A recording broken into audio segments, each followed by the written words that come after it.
السلام علیکم ورحمۃ اللہ وبرکاتہ۔ دوستو، آج کی اس ویڈیو میں ہم آپ کو ایک ایسی عورت کا واقعہ سنانے والے ہیں جو بدکار زناکار عورت تھی، لیکن اس عورت کے ساتھ ساتھ بچے پیدا ہوئے اور ساتوں کے ساتھ اللہ کے ولی بن گئے۔ تو کیا ماجرا تھا اور کیسے ہوا، یہ سب جاننے کے لیے آپ کو ہمارے ساتھ آخر تک جڑے رہنا ہوگا اور یقین جانیں دوستو، اس بات کو آپ جان کر ایک دم حیران ہو جائیں گے، ایک بدکار عورت کے ساتھ بچے اللہ کے ولی بن گئے۔ تو آپ اس ویڈیو کو لائک کریں یا نہ کریں، بس آپ اس ویڈیو کو آخر تک دیکھتے رہے۔ اور آپ سے ایک چھوٹی سی گزارش ہے کہ آپ ہمارے چینل XYZ نیٹ ورک کو سبسکرائب کر لیجئے، کیونکہ ہم آپ کے لیے بہت ہی پیاری پیاری ویڈیوز لاتے رہتے ہیں۔ تو دوستو، آغاز کرتے ہیں آج کے اس ویڈیو کو۔ پیارے دوستو، بنی اسرائیل میں ایک عورت تھی جو بہت ہی زیادہ خوبصورت، حسین اور جمیل تھی۔ اس کی خوبصورتی کا یہ عالم تھا کہ جو بھی اس کو دیکھتا اس پر فدا ہو جاتا تھا۔ اللہ تعالیٰ نے اس کو اتنی خوبصورتی عطا کی تھی، لیکن وہ عورت بدکار تھی، اپنی خوبصورتی کا غلط فائدہ اٹھاتی تھی اور لوگوں سے زناکاری کیا کرتی تھی۔ زنا کرنے کے لیے وہ لوگوں سے موٹی رقم لے لیا کرتی تھی۔ وہ زناکاری میں اس طرح ڈوبی، پوری کی پوری بستی والوں کے ساتھ اس کے ناجائز تعلقات تھے۔ وہ زنا کی پیسوں سے اتنے مالدار ہو گئی کہ اس نے اپنے لیے ایک بڑا سا محل بنوا لیا تھا، اور زنا کرنے کے لیے اس نے اپنے ایک کمرے سونے کا پلنگ بنا رکھا تھا۔ اب وہ اور بھی زیادہ موٹی رقم لینے لگی تھی۔ اس عورت کے ساتھ والی بستی میں ایک نوجوان تھا جو بہت ہی زیادہ پرہیزگار تھا، گناہوں سے دور رہتا تھا اور دن اور رات صرف اللہ تعالیٰ کی عبادت میں گزرتا تھا۔ ایک بار وہ عبادت گزار نوجوان کسی کام سے اس بستی سے گزرا اور بدکار عورت اپنے محل کا دروازہ کھول کر بیٹھی ہوئی تھی۔ جب وہ نوجوان اس کے محل کے قریب پہنچا، نہ چاہتے ہوئے بھی اس کی نظر اس عورت پر پڑ گئی اور اس کو دیکھ کر اس نے اللہ تعالیٰ سے ڈر سے اپنی نظریں جھکا لی۔ یہ اس نوجوان کا امتحان تھا کہ کس طرح یہ اپنے نفس کو قابو میں رکھے۔ اس وقت وہ نوجوان اپنے گھر واپس چلا گیا، مگر اس عورت کی خوبصورتی، اس کا حسن و جمال اس کی آنکھوں اور اس کے دماغ میں بیٹھ گیا تھا، اور اپنے نفس کو قابو میں رکھنے کے لیے اپنے آپ کو طرح طرح کی سزا دیتا۔ کبھی وہ تو کئی دنوں تک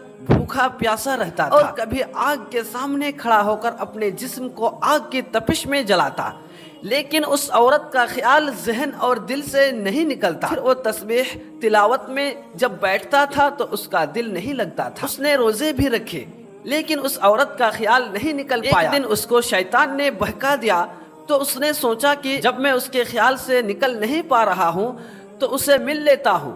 وہ نوجوان اس عورت کے پاس گیا اور اس سے زنا کی رقم پوچھی، اور اس نے کہا، کتنے رقم لوگی میری خواہش کو پورا کرنے کے لیے؟ تو اس عورت نے اسے اپنی رقم بتا دی، اور نوجوان اپنے گھر واپس آیا اور اپنا جمع پونجی اکٹھا کیا اور کچھ سامان بیچ کر اس عورت کی رقم کے برابر رقم اکٹھا کر لی۔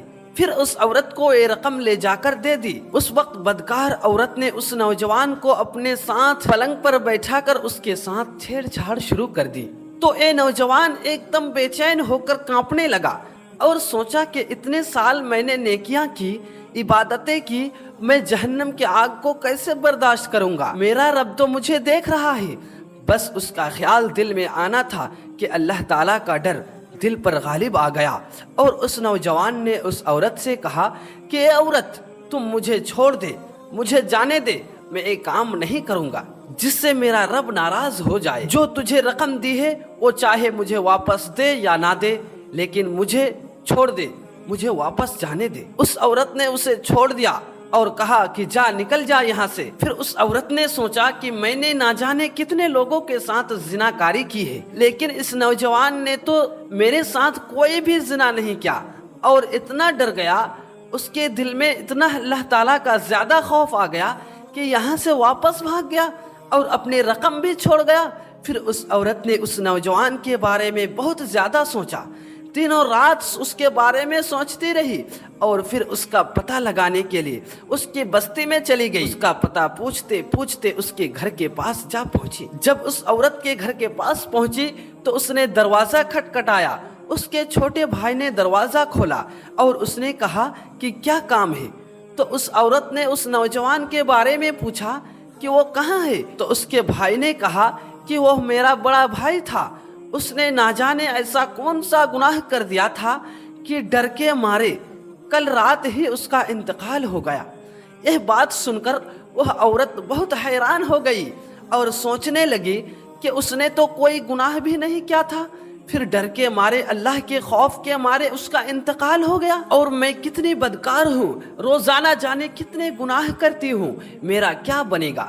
یہ سوچتے ہیں اور سوچنے کے بعد اس عورت کی آنکھوں میں آنسو آ گئی اور اس نے سچے دل سے توبہ کر لی، اور پھر اس کے بھائی سے اس نے سارا واقعہ بیان کر دیا۔ اس کے بھائی سے اس عورت نے کہا، کیا تم مجھ سے شادی کرو گے؟ پھر اس نوجوان کے بھائی نے سوچا کہ جب عورت نے اللہ تعالیٰ سے سچے دل سے توبہ ہی کر لی ہے تو اللہ تعالیٰ بھی اسے معاف کر دے گا، اور پھر اس نے اس عورت سے شادی کر لی۔ پھر اس عورت نے برائی کے کام سے کمائے ہوئے اپنے تمام اثاثے بیچ دیے، اس کا جو محل تھا اس نے اسے بیچ دیا، اور اس کے پاس جو سونے کا پلنگ تھا اس نے وہ بھی بیچ دیا، اور اپنے تمام پیسے جائیداد سب کچھ غریبوں میں بانٹ دیا، اور اس کے بعد اس عورت نے دن و رات صرف توبہ کی، نیک اور پرہیزگار ہو گئی۔ اس کے دل میں اللہ کی ایسی محبت ڈالی گئی اور ایسا خوف جاگا کہ اب اس عورت کسی غیر محرم کے پاس جانا تو دور کی بات، کسی کو دیکھنا بھی پسند نہیں کرتی تھی۔ اب وہ عورت اللہ تعالیٰ کے حکم پر چلنے لگی، اور اللہ تعالیٰ نے عورت کو اپنے قریب کر لیا، اور پھر اس کے ہاں 7 بچوں کی پیدائش ہوئی۔ حضرت غوث پاک علی فرماتے ہیں کہ اس کے 7 بچے اللہ کے ولی بن گئے تھے۔ تو دوستو، آپ نے توبہ کرنے کی برکت کو ملاحظہ کیا؟ اگر کوئی سچے دل سے توبہ کر لیتا ہے تو کتنا ہی بڑا گنہگار کیوں نہ ہو، اللہ تعالیٰ اسے معاف فرما دیتا ہے۔ دوستو، ہم سب کو بھی چاہیے کہ اگر کبھی ہم سے جانے انجانے میں کوئی بھی بھول ہو گئی ہو، کوئی بھی گناہ ہو گیا ہو، تو اللہ تعالیٰ سے سچے دل سے توبہ کر لے، اسی میں ہمیں بھلائی ہے۔ کیونکہ ساتھیو، اللہ تعالیٰ تو رحمان ہے اور رحیم ہے، وہ اپنے بندوں کو گناہوں کا معاف کرنے والا ہے۔ تو اللہ تعالیٰ سے میری یہی دعا ہے کہ اللہ تعالیٰ ہم سبھی کو اس رمضان المبارک کے مہینے میں جتنے بھی گناہ ہیں تمام گناہوں کو معاف فرمائے، آمین ثم آمین۔ تو دوستو، یہ ویڈیو آپ لوگوں کو کیسا لگا مجھے کامنٹ میں اپنا رائے کا اظہار ضرور دیجیے گا، اور ہمارے چینل کو سبسکرائب کرنا نہ بھولے، کیونکہ ایسے ہی مزید دلچسپ واقعہ اور ویڈیوز آپ کو کنٹینیو ملتا رہے گا۔ آپ سے پھر ملتے ہیں اگلے کسی ویڈیو کے ساتھ، تب تک کے لیے السلام علیکم ورحمۃ اللہ وبرکاتہ۔